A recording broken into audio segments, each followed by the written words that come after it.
আজ আমি বানাবো এঁচোড় চিংড়ি।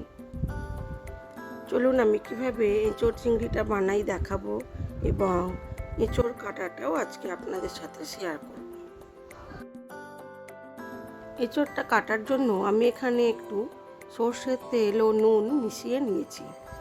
এটাকে আগে ভালো করে হাতের মধ্যে মেখে নেব। নুনটা একটু বেশিই থাকবে আর সর্ষের তেল দিয়ে ভালো করে মেখে নিলাম।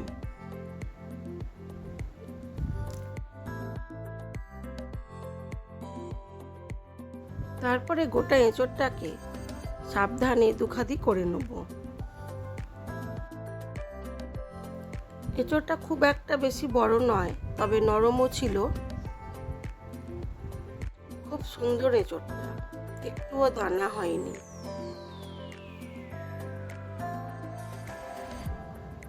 এটা খুবই সত্যি কথা, যে কোনো জিনিস যেটা পরিশ্রম দিয়ে বা কষ্ট করে বাছতে বা কাটতে হয়, তার স্বাদ কিন্তু সত্যিই সুন্দর হয় যদি একটু ধৈর্য নিয়ে সেটা করা যায়।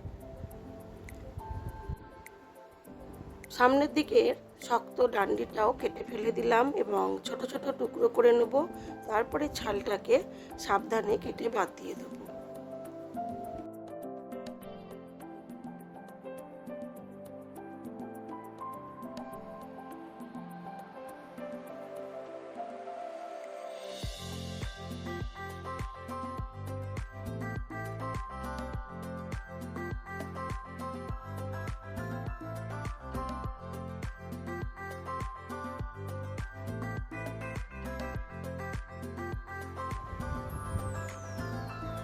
এঁচোড় কাটাটা আমার প্রায় হয়েই গেল।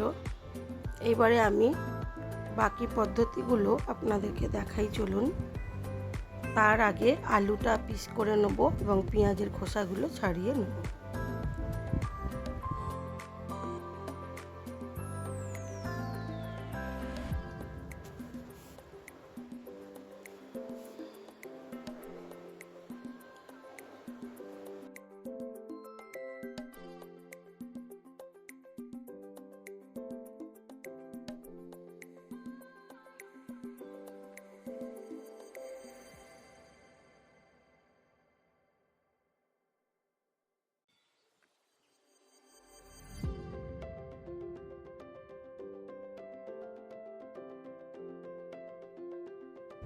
এবার এগুলোকে ধুয়ে নিয়ে আমি প্রথমে এঁচোড়টাকে একটু নুন আর হলুদ দিয়ে ভাপিয়ে নেব। তার জন্য বসিয়ে দিয়েছি জল, দিয়ে দিলাম পরিমাণ মতো নুন আর দেবো অল্প একটু হলুদ গুঁড়ো। দিয়ে এঁচোড়গুলো দিয়ে ঢাকা চাপা দিয়ে এটাকে হতে দেব। খুব বেশি সেদ্ধ করব না, সেদ্ধ করব 50%। তারপরে ভেজে এটাকে নরম করব।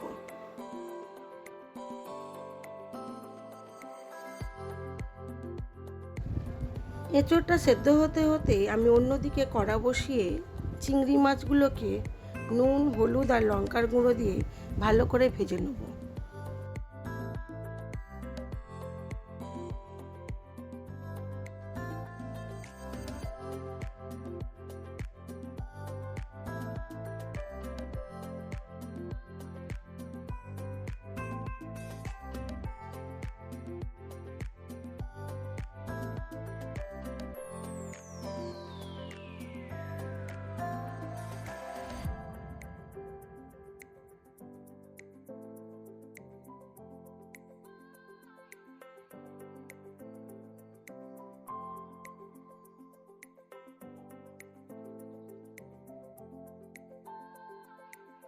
চিংড়ি মাছগুলো আমার খুব ভালো করে ভাজা হয়ে গেছে। এবার এটাকে তুলে নেব।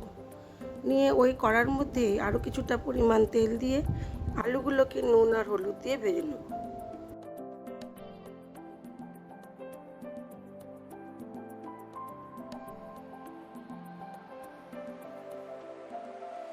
তেলটা ভালো মতো গরম হয়ে গেছে, দিয়ে দেবো আলুগুলো। কেটে রাখা আলুগুলো দিয়ে ওর মধ্যে দিয়ে দেবো নুন আর হলুদ গুঁড়ো।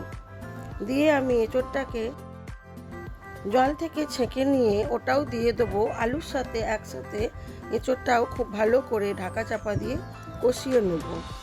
আলু আর এঁচোড়টাকে লাল করে ঢাকা চাপা দিয়ে এমনভাবেই কষাবো যাতে প্রায় সেদ্ধ হয়েই যায়।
দিয়ে দিলাম এঁচড়গুলো। এবারে এটাকে ঢাকা চাপা দিয়ে লাল করে ভেজে নেব।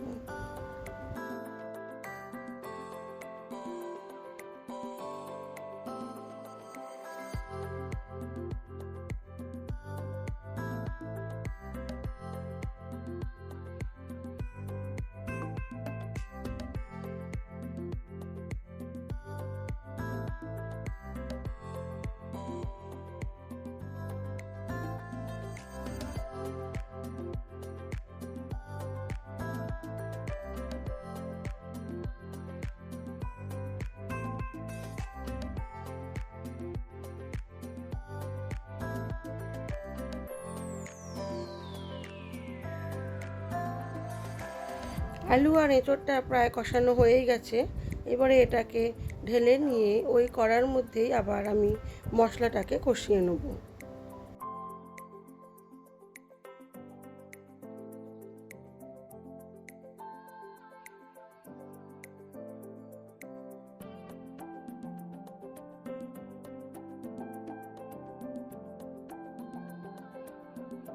তার জন্য বসিয়ে দিয়েছি একটা কড়া। এবারে কড়ার মধ্যে দিয়ে দিলাম পরিমাণ মতো সর্ষের তেল। ফোড়নে দেবো গোটা জিরে, গোটা গরম মশলা, গোটা শুকনো লঙ্কা আর দুটো তেজপাতা। ফোড়নটা একটু ভালো করে ভাজা হয়ে গেলে দিয়ে দেবো রসুন থেঁতো করা। তারপরে দেবো পেঁয়াজ কুচি।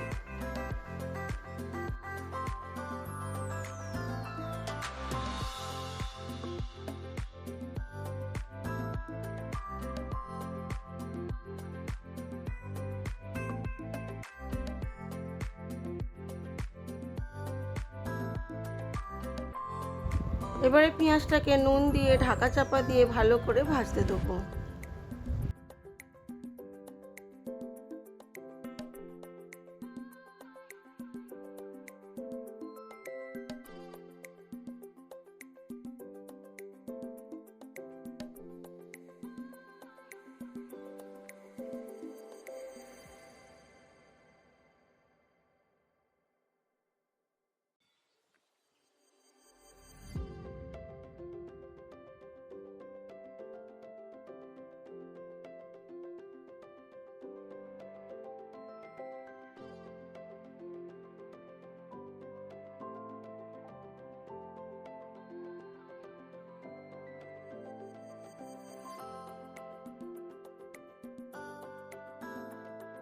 পেঁয়াজটা ভাজা হয়ে এসেছে, দিয়ে দিলাম আদা জিরে বাটা আর দেবো হলুদ গুঁড়ো, লঙ্কার গুঁড়ো দিয়ে আবার ভালো করে মশলাটাকে কষাবো।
দিয়ে দিলাম বেশ কিছুটা পরিমাণ টমেটো কুচি। এবারে এটাকে আবার ভালো করে ঢাকা চাপা দিয়ে দিয়ে মশলাটাকে কষাবো।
এবারে অল্প অল্প জল দিয়ে মশলাটাকে খুব ভালো করে কষিয়ে নিয়ে দিয়ে দেবো ওর মধ্যে ভেজে রাখা আলু ও এঁচোড়।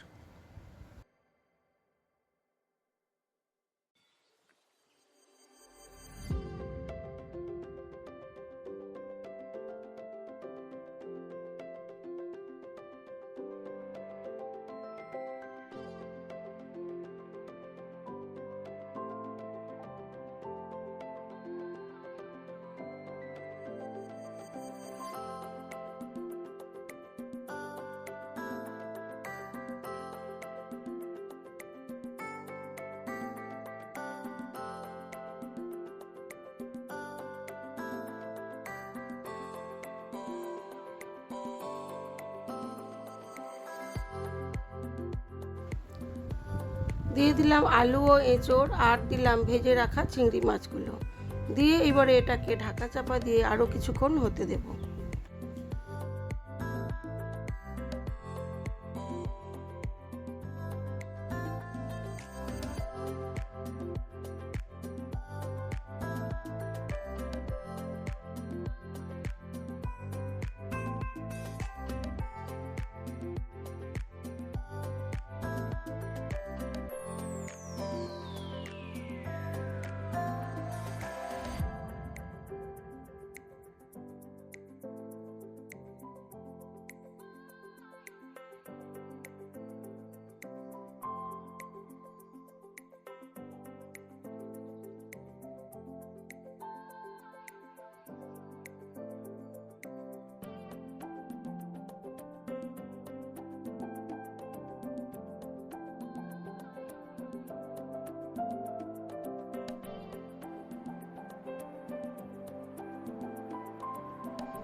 হয়ে গেছে আমার এঁচোড় চিংড়িটা। আমি এবারে এটার মধ্যে দিয়ে দেবো একটু ঘি আর একটু নুন আর অল্প একটু চিনি।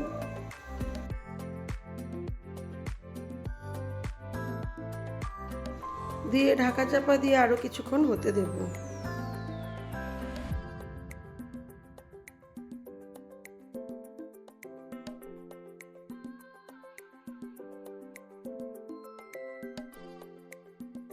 হয়ে গেছে আমার এঁচোড় চিংড়িটা। আমি এবার এটাকে সার্ভ করে দেবো। তারপরে দেখাই চলুন আমার আজকের লাঞ্চ মেনুতে কী কী ছিল।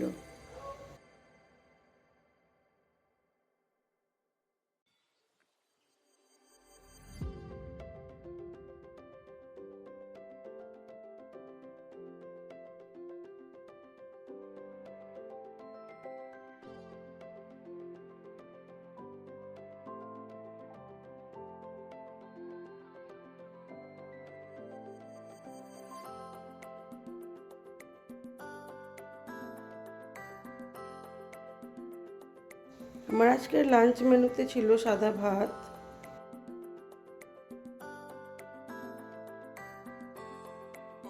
ছিল স্যালাড, স্যালাডে ছিল গাজর, শসা, পেঁয়াজ আর লেবু।